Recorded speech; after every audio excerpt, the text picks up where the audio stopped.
Hello, all of you. I welcome you all to this new course series on blockchain technology. Now, before I start or go deep into this course, I want to give you a background of blockchain technology. I would take you in the primitive days where an accountant or a record keeper used to record the financial transactions in a ledger. Then, with the advancement of time, the computers came into picture, and the same accountant or record keepers they started recording the transactions digitally.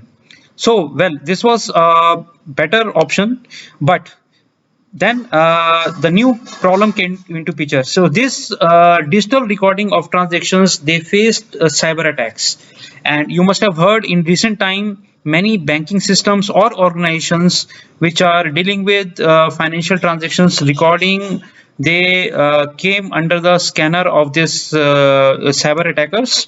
Now you can imagine that this can be a very serious issue for such organizations which are dealing with financial transaction recording. In 2009, year 2009, a new technology known as blockchain technology came into picture, which was introduced by anonymous group. They named themselves as Satoshi Nakamoto. So what they focused was to store the financial transactions digitally, but in secured manner. So they named that technology as Bitcoin, and the prime what to say the characteristic of blockchain technology was that these transactions were recorded in such a way that they were claimed to be immutable, means no one can modify these transactions.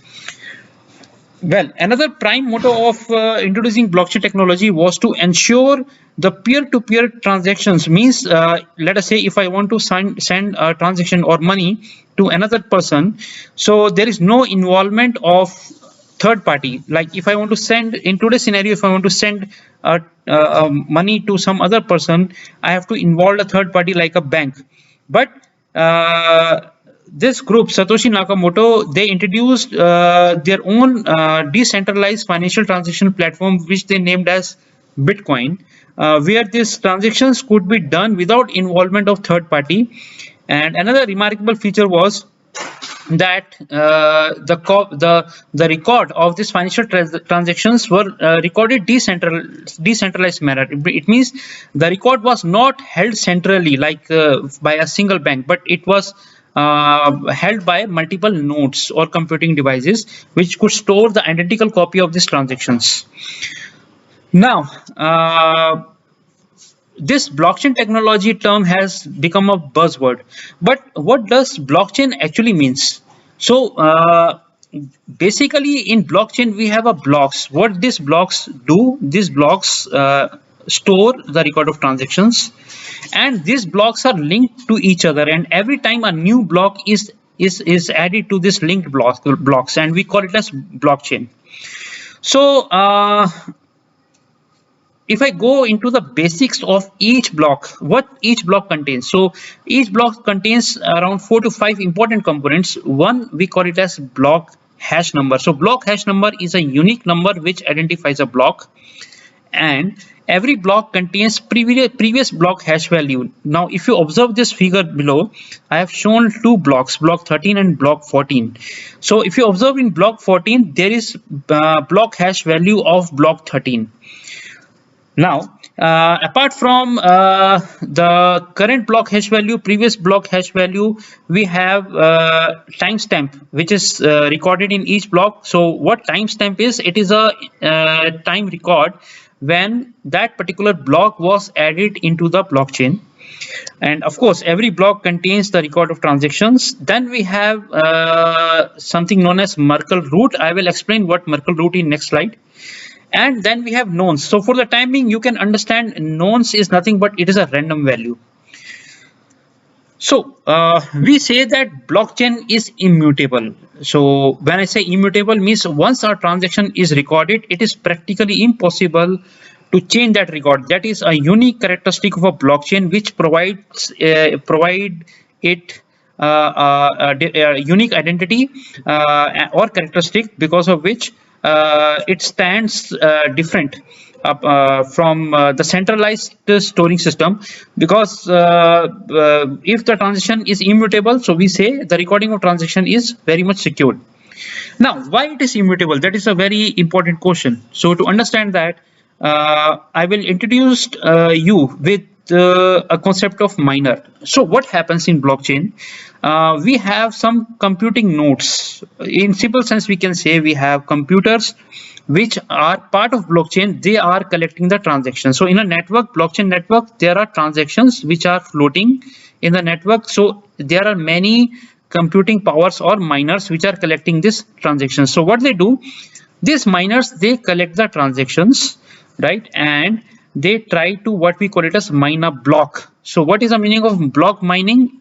Block mining means that every computing node which is miner, they try to find a block hash value. So it is not simple, very simple to find the block hash value. So every miner who is collecting the transaction and trying to mine a block hash value gets rewarded if the miner is able to compute the block hash value correctly. Now, how this block hash value is computed? It is very important. So to compute this block hash value, every miner use something known as hashing functions. So what are hashing functions? We say hashing functions are one-way functions. Now, what is the meaning of one-way function? Suppose if I give you an equation y is equals to 2x, right? If I give you a value of x, you can compute the value of y.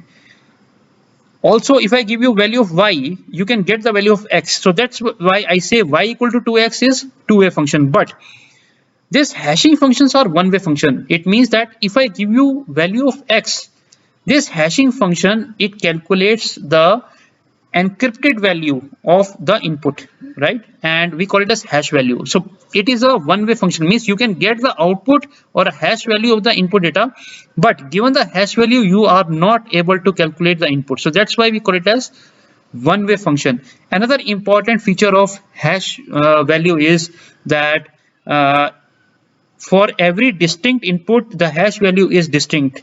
It is not possible that two distinct data will have same hash value.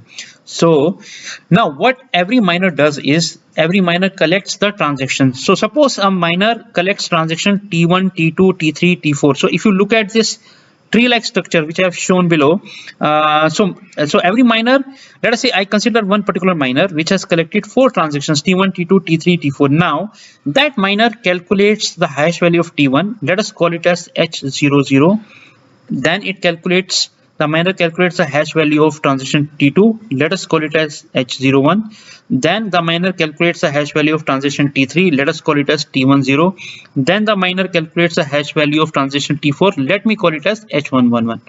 Now, using the hash value H00, H01, the miner calculates hash value H0. So H0 is nothing but what we do is we append H00, H01 and we calculate its corresponding hash value and we call it as H0. Then we append H10, H11, we calculate its hash value, let us call it as H1. Then we get a root hash value which we get by appending hash value H0, H1 and we get the root hash value. So that is what we call it as Merkle root. So if I go back to the basic diagram of a single block, so here you see we have Merkle root, right? So what miner has to do is the miner has to calculate the current block hash value using this previous block hash value and the Merkle root. Now what is the role of nonce here? So every blockchain platform poses challenge to miner. Now what that challenge is, the miner has to calculate the block hash value. That block hash value is, if the miner is using SHA-256 hash function, then the hash value of the block is 256 bit. But the blockchain platform poses the challenge that some leading values of the block hash value should be 0, right? So suppose if a blockchain platform has posed the challenge that only that miner will win who is able to calculate the block hash value which is having the leading 5 zeros as 5. So every miner is in competition to calculate that block hash value which can satisfy the challenge posed by the blockchain platform. So what miner does is the miner appends the previous block hash value, the timestamp, the Merkle root, sorry, not timestamp, the previous block hash value, Merkle root, and the miner keeps on changing nonce value. So nonce value is a random value. The miner keeps on changing this nonce value. So again, I repeat, basically the miner appends the previous block hash value, the Merkle root, and then it keeps on changing the nonce value until the calculated block hash value satisfy the challenge posed by the blockchain platform. So any miner who is able to calculate the correct block hash value, it propagates that block to the all the miners, and the that miner who is able to calculate the block hash value whose challenge who means that block hash value which is meeting the challenge, that miner is declared as winner, and that miner is rewarded accordingly. Now why it is immutable? Here comes the answer, very important point. We must understand it carefully. Now let us say if any attacker, is able to change any transaction, let us say in block 13, right? So if an attacker is able to change any transaction in block 13, what it will result? It will result in the change in the block hash value of block 13. Again, I repeat, if an attacker is able to change the transaction value in block 13, any transaction value, right? Let us say transaction 1, transaction 2, or transaction 3, any transaction value, it will result in change in the block hash value of block 13, simply because the block hash value of block 13 is calculated by using previous block hash value and the Merkle root, and the Merkle root value will change. Why? Because Merkle root value is calculated by the hash values of the transaction based on Merkle tree I have just explained. So if any attacker happens to change any value of transaction, the Merkle root of block 13 will change. That will result in change the block hash value of block 13. Now here you see the block 14 hash value depends on the block hash value of 13. So if block hash value of 13 changes, the block hash value of block 14 changes. Now the new block hash values that result by change or by modification of any transaction, that new block hash values of block 13 and block 14 may not satisfy the challenge posed by the blockchain platform. So in that way these blocks will be discarded. So that's why we say that the blockchain is immutable, because any hacker who wants to change or modify the transactions, then the attacker has to change all block values or block hash values, all blocks which are there in the blockchain, and this is computationally very difficult. It is not so easy. So that's why we say that blockchain is immutable, because if you are modifying even a single transaction in a particular block, then we have millions of blocks which are chained together. So you have to recalculate all block hash values, which is very computationally impossible. So that's why we say that blockchain is immutable. So here, that's what I have mentioned. Any intruder attempting to change the record history of ledger will result in change of Merkle root value, and hence block hash will change, and this will result change in all block hash values. But the attacker has to satisfy all block hash values as per the challenge posed by the blockchain platform, which is practically impossible. So that's why we say blockchain is immutable. So I will